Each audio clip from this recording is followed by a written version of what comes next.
はいどうも、市川の便利屋です。本日はお家周りのやんちゃに伸びきった庭木たちを剪定していく作業を見ていただきたいと思います。全部で6時間かかったんですけども、それをぐっと凝縮してお届けしていきたいと思います。はい、まずは作業前のお庭の状態を確認していただきましょう。はい、このように盛り土をして、居住スペースが上にある状態ですね。だからお庭が2階 2.5 階ぐらいのところの高さにある、そういったお家となっております。はい、まず、正面のお庭のスペースですね。はい、こちら見ていただくと、はい、かなりやんちゃに伸び倒しておりますね。四方八方に、寝癖のようにね飛び出しておりますけども、はい、この辺りを切ってすっきりさせると。ご希望としてはこのフェンスね、右側にあるフェンスの高さぐらいまで、切ってしまいたいと、はい、短くしてほしいということですね。はい、結構伸びておりますね。はい、この辺りを設定バサミ、刈り込みバサミで切っていくということですね。はい、そして次コーナー回りまして、はい、こちらの生垣ですね、この辺りも切っていくと、整えていくと。はい、これで見慣れたなんか伐採した金木犀の枝がありますけど、これは前回ですね、以前伐採の動画を出させていただいたんですけども、この動画で出てきた金木犀ですね、はい、あれは切ったんですけども、まだ枝の処理が終わっておりません。幹も残ったままですね。はい、切ったものを今日は処理するという続編も兼ねております。はい、そして先ほど見ていただいたお庭の逆サイドですね。はい、この辺りも少ないんですけども、ちょっと伸びているところがあるので、この辺りを切っていくということですね。はい、こちらのお客さんのお気に入りの木、今映った木は残しておくと。でこれは切っちゃってくださいということですね。はい、この辺りをダイジェストで見ていただきましょう。スタートです。はい、まずは南側のお庭からスタートですね。はい、これには訳がありましてですね、まず動線確保ということですね。はい、こちらの植木たちを切って通りやすくするんですね。これなんで通りやすくするかというと、先ほどあった金木犀の伐採した枝や幹を運ぶためですね。で運んで、この伝統の裏側に柵があるんですけども、そこからどんどん落としていこうという作戦ですね。もちろん下に人がいて、それ安全を確保した上でやるんですけども、はい、この辺りが今回の動画の見どころとなっておりますので、もしそちらだけも見たいよっていう方いたら、11分のところにもう飛んでいただいて結構です。飛んでいただいて、その辺りを見ていただけたらと思います。あとこの動画の最後には、本日出たその剪定枝、剪定の葉っぱとか、その辺りどれだけ出たのかっていうのも報告させていただきますので、そちらを見ていただいて、あとおまけコーナーでは新企画謎かけを披露させていただきたいと思います。それでは整いました。本日の市川の便利屋とかけまして、これ以上ローンが組めない人届きます。その心はおまけコーナーで発表したいと思います。よろしくお願いします。よければ最後まで見ていただければと思います。はい、本日の市川の便利屋とかけまして、これ以上ローンが組めない人と解く。さあその心は何なのか、最後まで見ていただければこの答え合わせができますので、よろしくお願いいたします。はい、ということで、ようやく作業の実況をさせていただこうと思います。はい、今ね、西側ですね、西側のお庭ですね。今立っているところあたりが動線ですね。ここからどんどん枝を落としていくわけですけども、動線は確保できた後ですね。はい、そしてさらに柵の外に出ている枝、この辺りを中心に今切っている作業ですね。でご依頼主さんのご希望としては、このフェンスの高さまで切ってほしいということなので、結構バッサリこれからやっていくと思われます。はい、見ていただきましょう。はい、結構ね電線が引っかかるので、1個ずつね細かくして落としていかないといけないですね。はい、ちなみにこの今落としてる最中も下でちゃんと、ご依頼主さんが見守ってくれております。熊手を持って、散らばった枝を集めているという状況ですね。だから車とか通るときにもちゃんとお知らせしてくださってますので、そのあたりはご心配なく、はい、このままねボンボン落としたらもう無法者ですからね。はい、手前がいい感じに、高さが揃ってきつつありますね。結構太い枝もありますので、最初刈り込みバサミでやってたんですけども、もはや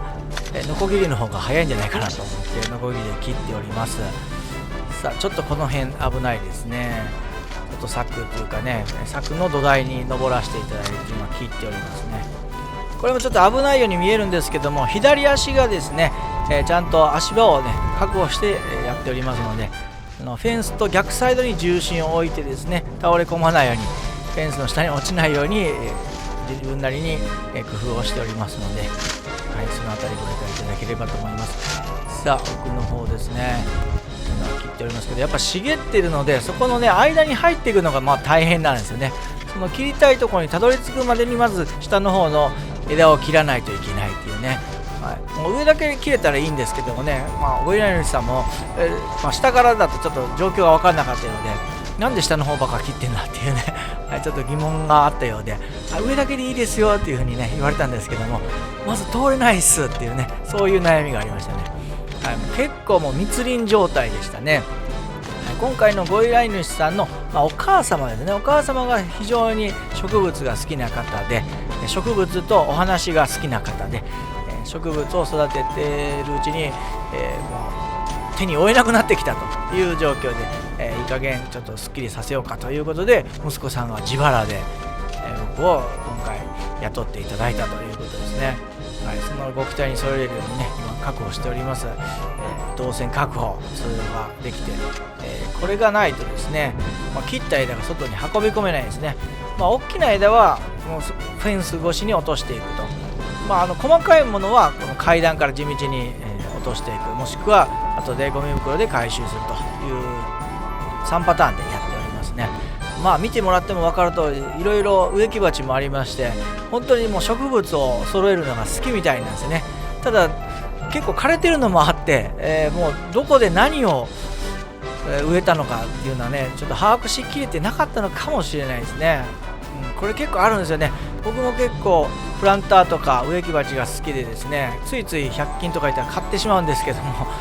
買ったはいいものの置き場所がなくて困ったりですね、で水やりだけで30分とか40分かかったりとかして1日の大半を使ってしまうね。夏場だと2回朝と夕方に2回やるので、それだけでも結構な時間を費やしてしまうという状況に陥ります。結構植物って手がかからないように見えて、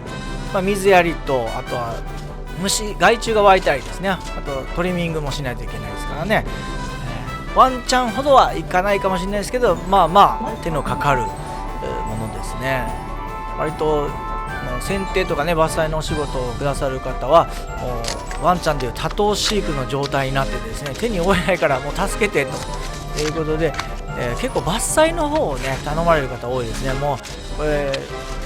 もう世話ができないからもう切っちゃってくださいというふうにね、頼まれるんですけども、今までは仲良くね過ごしてたのに、ちょっと手に負えなくなったから切ってくださいと言われた植物としてはちょっとねかわいそうな気分するんですけども、ちょっとねなんか複雑な気持ちですけども、そこはちょっと植物にねリスペクトしつつ切らしていただいてはおりますけども、ですので、植物に関しても、自分の手に負える範囲で植えた方がいいんじゃないかなってちょっと思ったりもしますけどね。そういった方々がいるから僕の仕事が成り立つってね、そういった矛盾も感じつつやっている、そんな、今日この頃です。ただこの剪定っていうのはね、自分の仕上げたいその形があって、そのイメージにだんだん近づいていく、その工程がちょっと楽しいなと思って、今も右のフェンスを見てもらったら高さのね基準があるので分かりやすいと思いますけど、手前がもうそのフェンスの高さに今整っておりますので、この辺り楽しいなと思いました。自分の思い通りになっていたらね面白いなと思いますね。あとこういった枝が多い系のね、ツツジとかサツキとかですね、この辺りを切ったりするのは楽しいですね。枝が細かいがゆえに、切った時にこうまた塊としてね可愛い形に仕上がってくれるので面白いなと思いますね。早送りにするとやっぱ面白いですねこれめちゃめちゃ手際のいい人みたいになってて、背景が青空だしね、映えますよね。ちなみに左手の白い建物の裏側がこの間切った金木犀があった場所ですね。青空が見えるようになりましたね。そして奥に見える木は今回は切らないということだったので、そのまま置く予定ですね。でも今回20本ぐらいは剪定したんじゃないですかね。いちいち数えてはないですけども、本当もうこれとか垣根のようになっててね、塊ですから何本って数えてる暇はもうなかったです。もう大体もう仕事を始めた時点で今回いつもより早く10時からスタートですね。いつも11時ぐらいからスタートなんですけど、近所だったので、10時からスタートしましたけども、もうその時点からもう僕は追い込まれてましたね。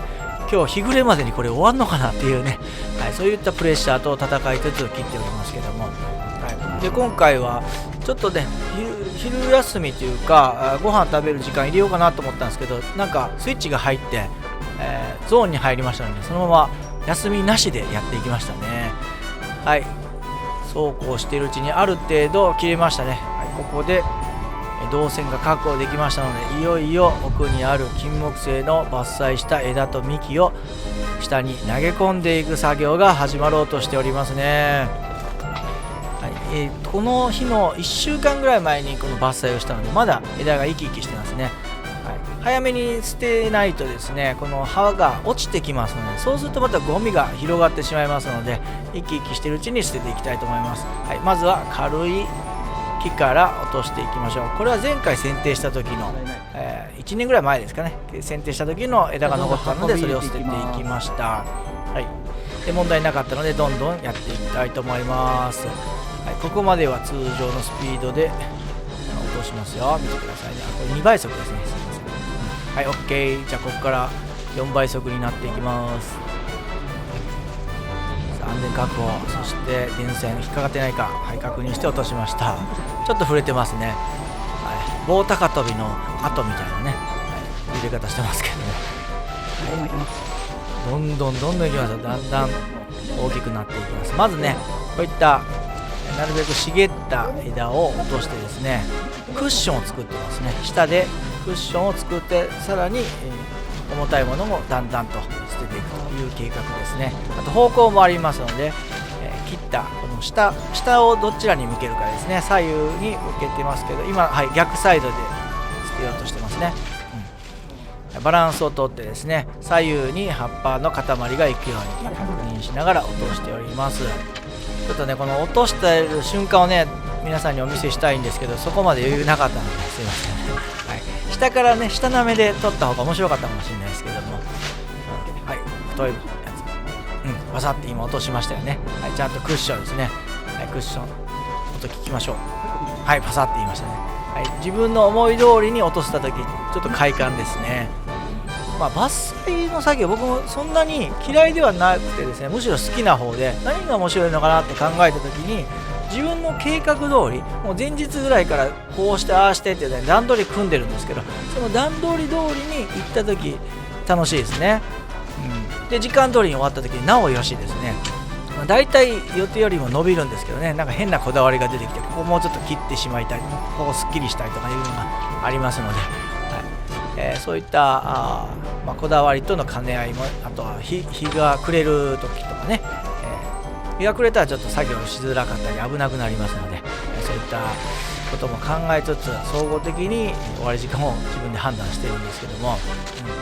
今回は順調にできた方かな。強いて言えばランチを食べる時間を失ったぐらいですね。あんま気にならないですね。作業が終わってから、実はお腹減ってたんだっていうね、そんな感じですね。もうとりあえず作業が始まったら、今日本当に時間内に終わらせたいが先行しててですね、そちらに集中して、だんだんボスキャラ的なのが出てきましたね。これボスと呼んでました僕ね。これボスなんですけど、これ落とした後にまたボス第2号が出てきましたね。いきますよ。よかった。無事に来ました。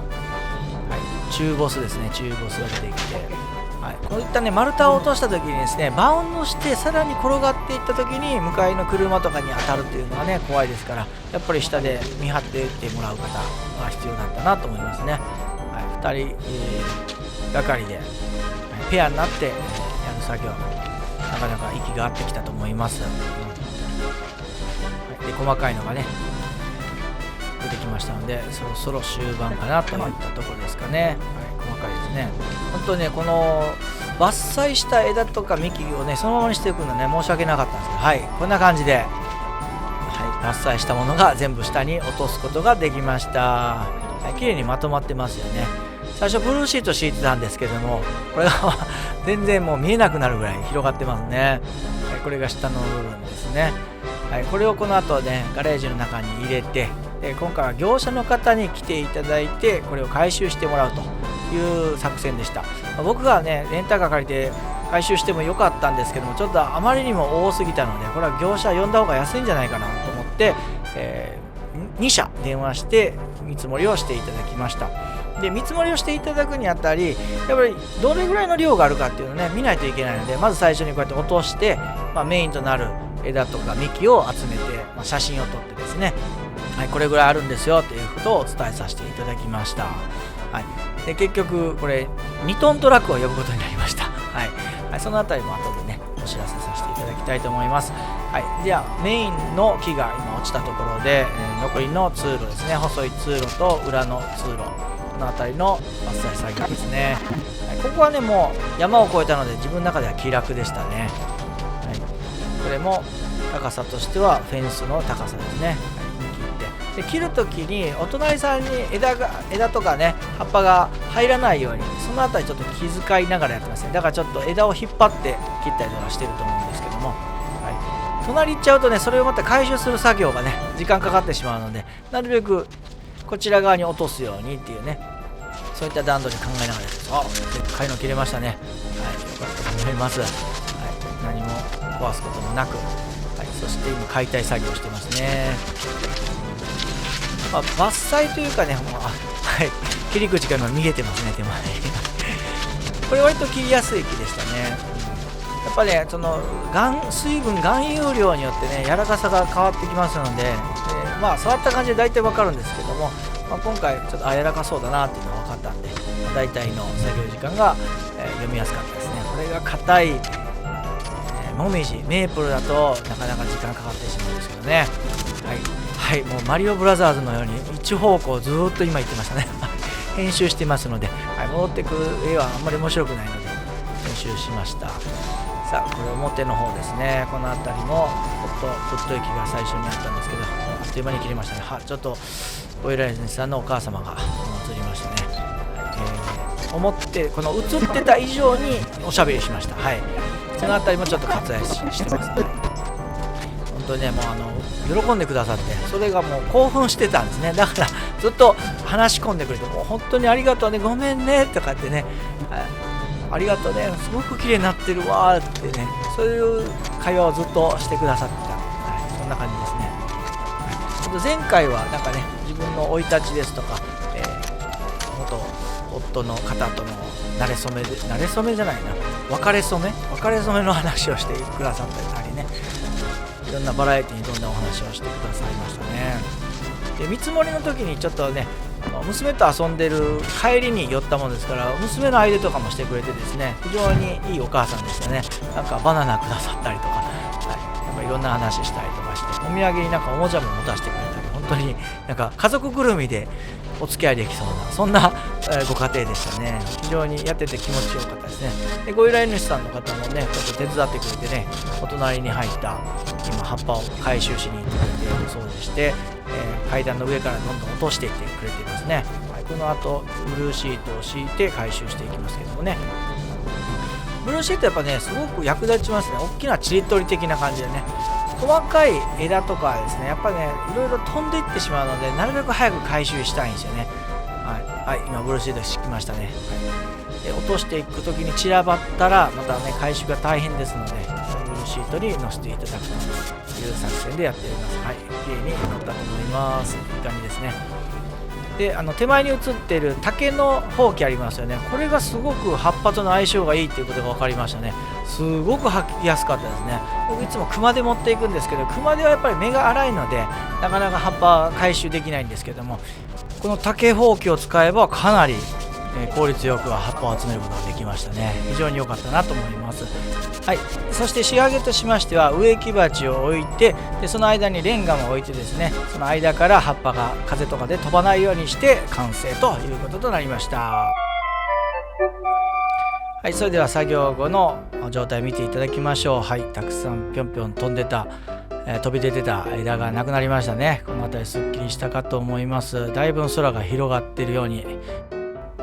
見えるようになったのではないでしょうか。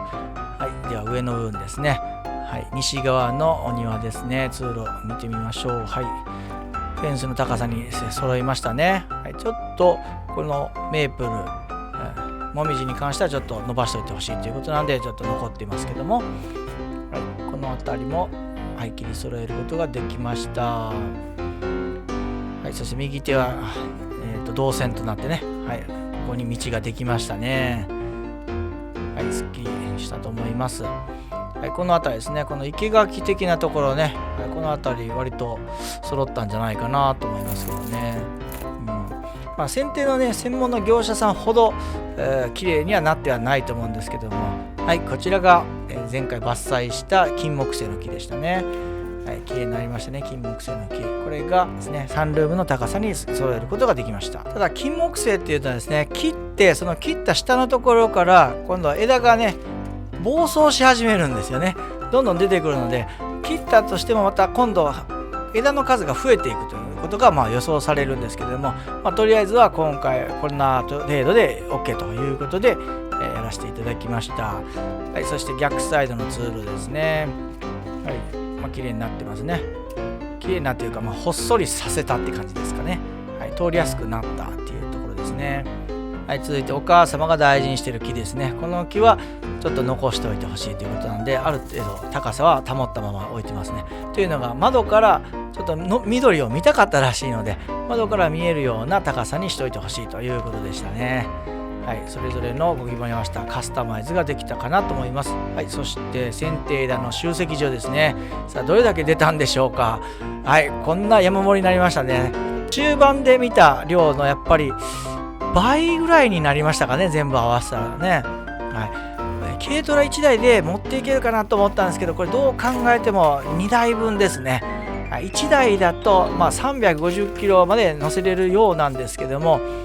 ちょっとね切りたてなんで容量もありますから、これは多分1台では乗らないなと思ったので、2トントラック仕方ないかなと思いましたけどね。はい、それでは今回この6時間剪定させていただいたこの作業量の発表です。今回いただいた作業量は